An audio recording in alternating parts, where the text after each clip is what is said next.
할렐루야. 오늘은 로마서에 있는 말씀을 가지고 은혜를 나누기를 원합니다. 말씀의 제목을 그래서 열심을 품고 본문 말씀을 그대로 나왔습니다. 여러분, 열심은 무엇입니까? 열심을 한자로 뜨거운 열, 마음심을 쓰고 있습니다. 마음심은 마음이 거하는 곳이 심장이라고 믿어서 심자는 심장을 형상화했어요. 심장을 형상화한 것입니다. 그래서 열심의 사전적인 의미는 어떤 일에 깊이 마음을 기울이는 것, 즉 힘을 쏟는 것, 이걸 열심이라고 말합니다. 그래서 정광진 교수는 열심히 하겠습니다 라고 하는 말 대신에 뜨거운 마음으로 하겠습니다, 바로 이것이 더 마음에 다가온다라고 말했습니다. 열심히 하겠다, 뜨거운 마음으로 하겠다. 그런데 이 사전적 의미에서 문제는 어떤 일이 있습니다. 여러분, 우리가 열심히 하기는 하는데 방향과 목적을 따져보아야 한다라고 하는 것입니다. 저는 말씀을 준비하면서 정유정이라고 하는 한 여자가 떠올랐습니다. 그녀는 살인해보고 싶은 욕망에 3개월 동안 검색창에 시체 없는 살인을 서치하고 도서관에서 다수의 범죄 소설을 대여 탐독하면서 구체적인 살인 교육을 짜나갔습니다. 이 대상을 압축했어요. 이 대상을 과외교사로 압축했습니다. 과외 앱에 학부모로 가입한 후에 중고 사이트에서 구입한 교복을 입고 접촉한 A씨를 찾아가 대화를 나누는 척하면서 사전에 준비한 흉기로 무참하게 사망했습니다. 그녀는 마트에서 구입한 흉기 락스 비닐을 구입해 다시 집으로 가서 여행용 가방을 챙긴 후 다시 A씨 집으로 갔습니다. C씨를 토막 내 일부를 여행용 가방에 넣고 택시를 불러서 낙동강 인근 숲에 그 C씨를 유기했습니다. 여러분, 열심히 준비한 흔적이 보이지 않습니까? 23세였던 정유정은 공무원 준비를 한 것으로 알려져 있습니다.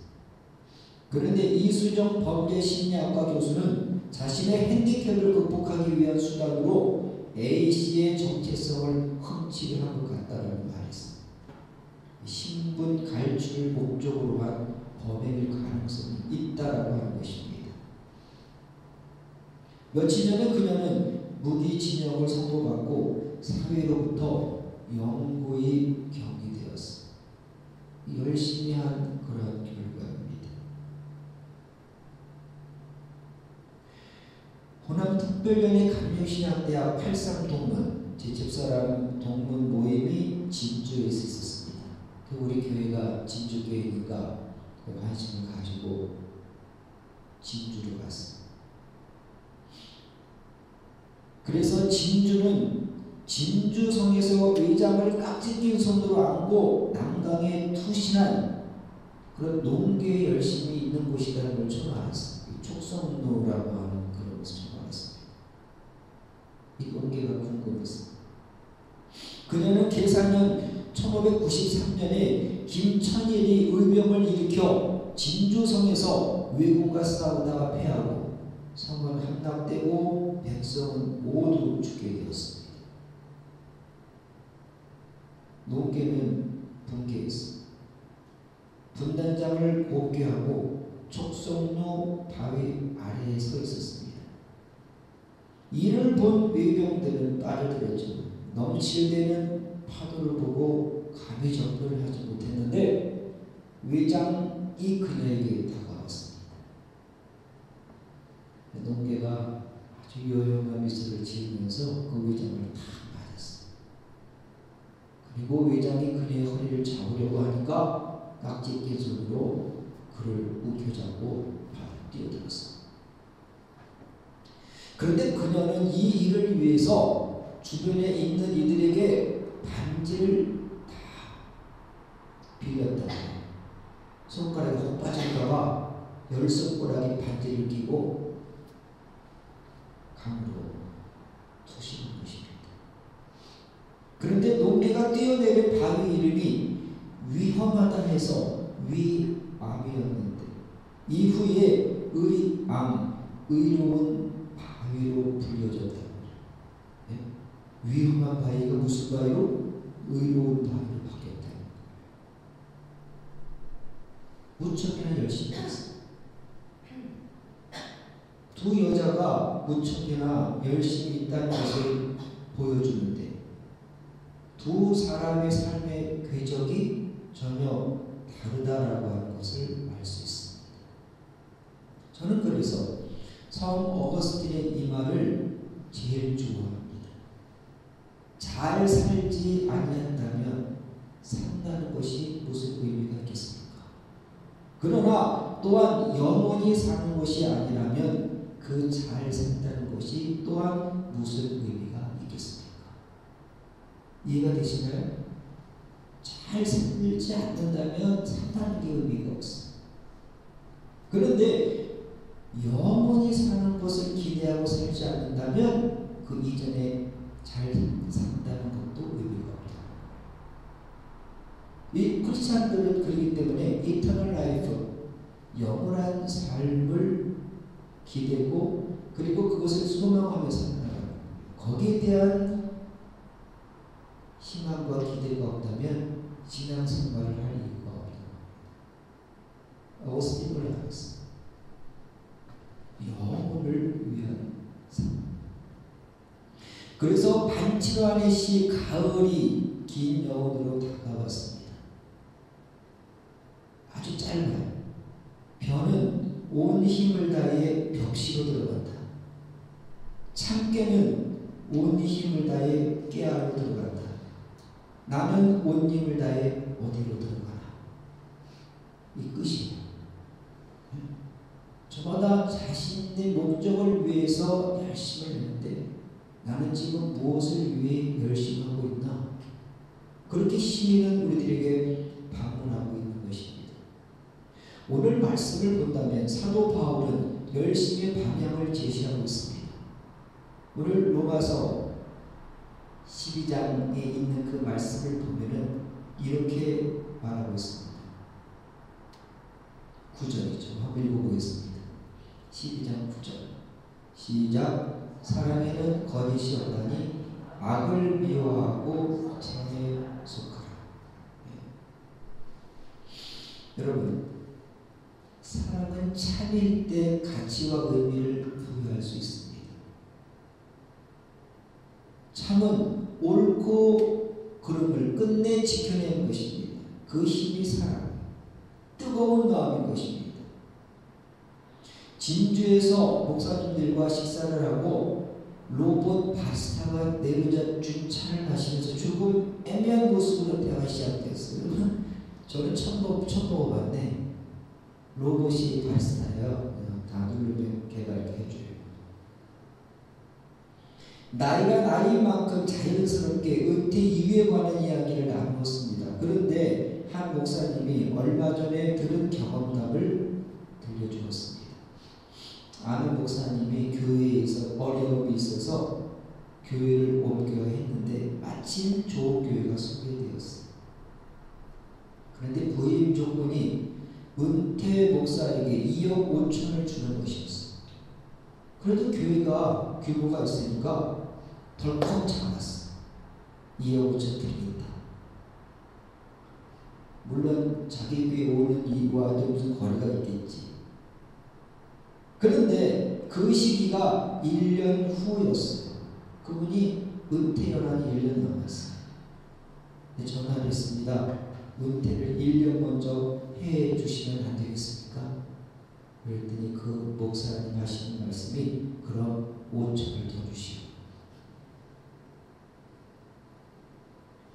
그는 5천이 없어서 오겠다고 한 목사를 받고 그는 1년간 쉬었다가 다음 해에 그 교회로 부임했다고 그래요.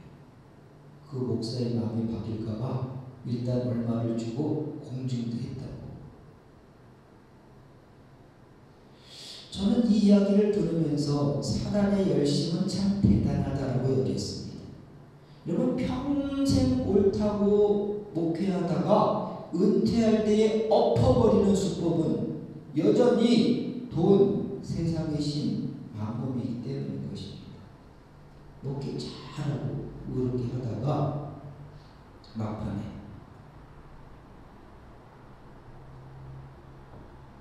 전체를 다 엎어버립니다.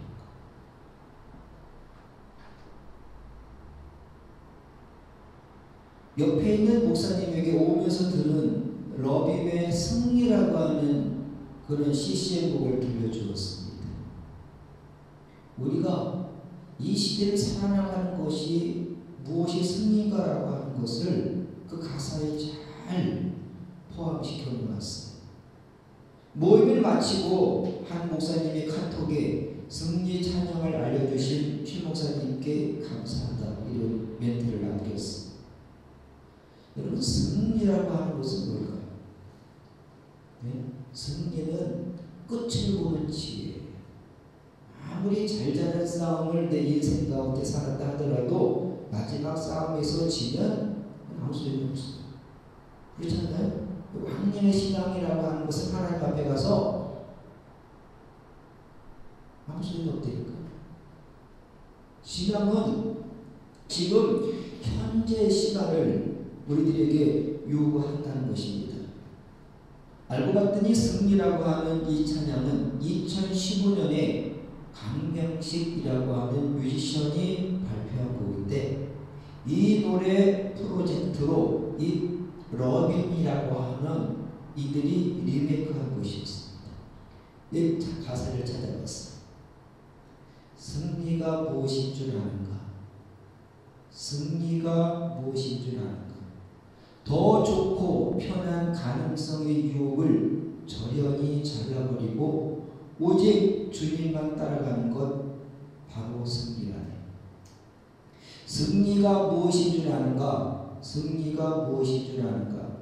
하고 싶은 말, 그 많고 많은 말 힘겹게 억누르고 오직 주께서만 말씀하게 하는 것, 바로 승리라네. 결과가 어떠해도 주님만 빛나시고 주님 평안 내 안에 있으며 그것이 바로 승리라. 바로 승리라네 라고 하는 곡이었어. 더 좋고 편한 가능성의 유혹을 저련히 잘라버리고, 여러분, 세상 사람들의 삶의 목표는 더 좋은 안락함이에요. 그렇지 않나요? 더 좋은 안락함을 위해서 그들은 돈을 벌어야 하고 내 몸을 건강하게 만들어야 돼요. 이 세상에서의 편리하고 안락함. 그런데 믿는 우리들의 승리는 그것을 저련히 잘라버린다는 거예요. 젊은 뮤지션이 그렇게 우리들에게 도전장을 내밀고 있는 것을 보게 됩니다. 오늘 말씀을 보면은 형제를 사랑하여 라고 하는 말씀이 나오고 있습니다. 우리는 하나님 계명의 두 축을 알고 있습니다. 제가 한 달간 여러분에게 설교했던 거죠. 하나님을 사랑하고 이웃을 사랑하는 것입니다. 그런데 사도 바울은 이웃을 형제로 그 대상을 바꾸었어요. 네? 형제를 사랑하는 거, 이웃 사랑하는 것입니다. 그리고 사랑하여 서로 우애하고 존경하기를 서로 먼저 하라고 권면합니다. 서로라고 하는 말을 주목해요. 내 몸과 가치를 서로로 대체한 이유가 있을까요? 여러분, 이웃은 형제와 결을 달리합니다. 이웃은 무조건 사랑할 대상이지만 형제는 서로에 대한 책임을 가져야 한다는 의도가 담겨 있다고 보는 거예요. 그래서 서로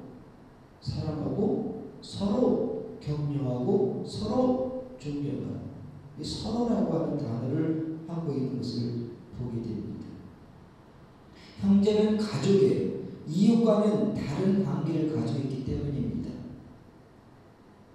지난 추수감사절에 우리 반주자 소은이가 감사의 글을 읽었는데 감동이었어요.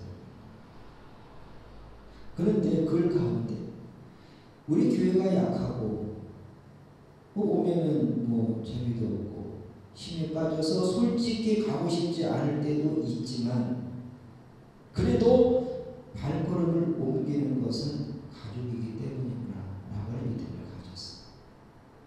형편과 처지에 따라 행동이 변하는 것은 나무로 여기기 때문이죠. 그래서 책임이라고 하는 단어가 붙지 않아요. 이웃에는 책임이라는 단어가 붙지 않습니다. 그저 사랑할 뿐이에요. 그러므로 사랑은 서로 먼저 책임을 다하는 것입니다. 바로 그럴 때 견고한 가족이 될 수 있다고 믿습니다. 형제를 사랑하여 이렇게 말하고 있습니다. 그런데 두 번째는 주를 섬기라는 것입니다. 주를 사랑하라 라고 하는 것을 주를 섬김으로 대신하고 있는 것을 보게 됩니다. 여러분, 하나님은 사랑의 대상이 아니라 섬김의 대상이에요. 할렐루야. 섬김의 대상. 섬김은 디아코니아로 시중드는 일을 의미하는 것입니다. 이를 가능하게 하는 것은 높여 모시는 것입니다. 경외심을 갖는 거예요. 우리가 하나님을 섬길 수 있는 것은 섬김, 하나님을 높이는 거예요. 나보다 낮게 보면 어떻게 되겠어? 섬김이라는 말은 존재하지 않습니다. 나보다 높게 보는 거. 이런 마음가짐은 자발적인 섬김을 가능하게 하는 것입니다. 그리고 이것을 가능하게 한 것은 하나님이 먼저 우리를 섬겨주셨기 때문인 것입니다. 믿으시나요? 세상의 사람들과는 그리고 세상의 어떠한 종교의 신들과는 궤적을 달리하는 거예요. 그 인카네이션, 하나님의 사람에 대해서 우리에게 오셔서 그렇지 않습니까? 우리처럼 계셔서 우리를 위해서 십자가를 지셨습니다. 그리고 예수님은 제자들을 위한 발을 닦아주었어요. 그리고 예수님은 자신이 온 목적을 분명히 했는데 마태복음 20장 28절에 보면 인자가 온 것은 섬김을 받으려 함이 아니라 도리어 섬기려 하고 자기 목숨을 많은 사람의 대속물로 주려 함이니라. 분명히 말씀하고 있어요. 인자가 온 것은 섬김을 받으려 하는 것이 아니라 섬기고 그리고 너희들의 대속물이 되기 위해서 내가 왔다는 거예요. 예수님이 그렇게 우리들에게 말씀을 하고 있는 것을 보게 되는 것입니다. 주님은 먼저 섬김의 본을 하나님의 열심을 보여주신 것이라고 믿습니다. 그러므로 우리가 할 일은 오늘 로마서 12장 나타나 있는 그 말씀을 그대로 살아나가는 거예요. 11절 말씀 우리가 한번 읽어보겠습니다. 시작. 부지런하여 게으르지 말고 열심을 품고 주를 섬기라. 이렇게 말씀하고 있습니다. 그래서 섬김이라고 하는 것은 은혜를 알고 은혜를 보답하는 것입니다. 한마디로 말해서 되돌려드리는 거예요. 네? 하나님이 나를 섬겨주셨으니 나도 섬기리라. 되돌려드리는 거예요.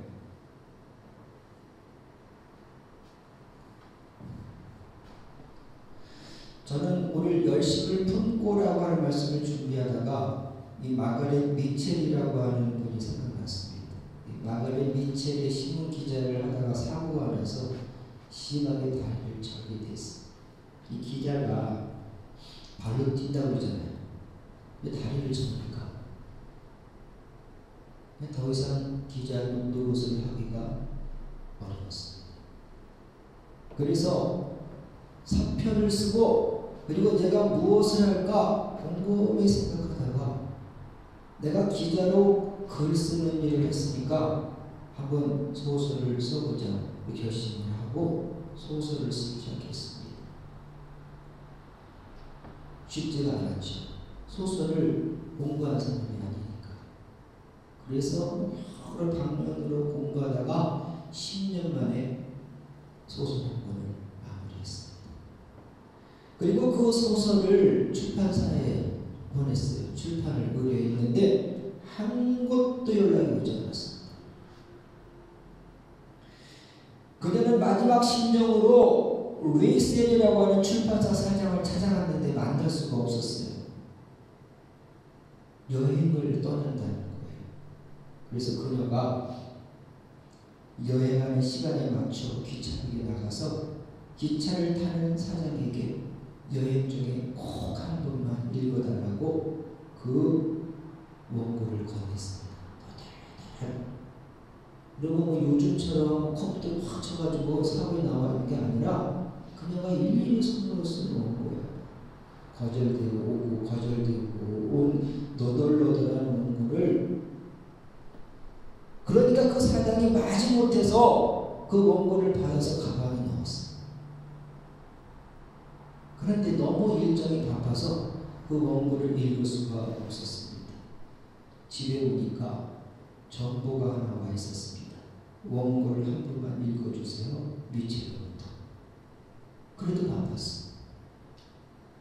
그런데 몇 달 있다가 또 정보가 왔어요. 원고를 한 번만 읽어주세요. 미치로부터. 그리고 또 얼마 안 있다가 다시 정보가 왔습니다. 원고를 한 번만 읽어주세요. 미치로부터. 근데 세 번째 정보를 받은 이 사장이 기차역에서 그렇게 간절하게 자기에게 원고를 주던 그 모습이 떠올랐어요. 가방을 열어서 그 원고를 읽기 시작했습니다. 그랬더니 너무 감동이었어요. 그 다음날 출판에 들어갔는데 하루에 5만 부가 팔렸습니다. 여러분 1939년 당시에는 굉장히 센세이션한 사건이었다고 합니다. 바로 그 소설이 바람과 함께 사라지다.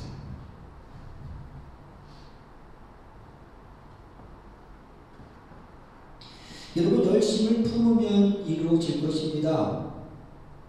저는 이 열심을 주의를 매일 오는 오를처럼 마주하고 기도에 항상 힘써 뜨거운 마음을 식지 않게 하고 환난 중에도 마음을 지키고 믿음의 형제를 돌아보면 나를 향한 하나님의 손길을 느낄 수 있다고 믿습니다. 이 마음자리가 중요하다고 봅니다. 교회에 수많은 사람들이 앉아있고 하나님 원하실까요? 그렇지 않은 것 같아요.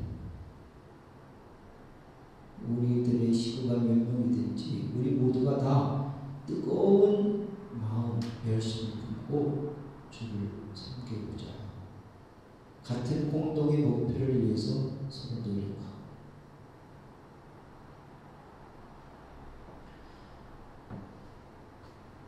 주보에 5가정을 놓고 기도하자 그러고 강구를 하면서도 좀 허무하고 허전하고 이 미체과 같은 마음이 있어. 거절당하는 듯한 그런 마음입니다. 그래서 우리가 낙심하지 말고 이를 위해서 기도한다면 하나님께서 5가정도 예비하셔서 보내주실 줄 믿습니다. 저는 이루실 하나님의 열심을 기대해요. 시대가 이렇다. 이유를 들 수 있겠죠. 정말 시대가 그래요. 작은 교회 오려고 하지 않고 왔다가도 깜짝 놀래가지고 가고 그러지만 수고가 어때? 우리는 하나님 앞에 주의 손을 다해서 뜨거운 열정을 가지고 식지 않는 마음으로 우리들의 믿음에 경주를 해나가면 된다고 믿습니다. 12월 주님이 오시는 그런 대강절을 기다리면서 우리들의 신앙의 모범도를 높이는 복된 주일이 될 수 있기를 주님의 이름으로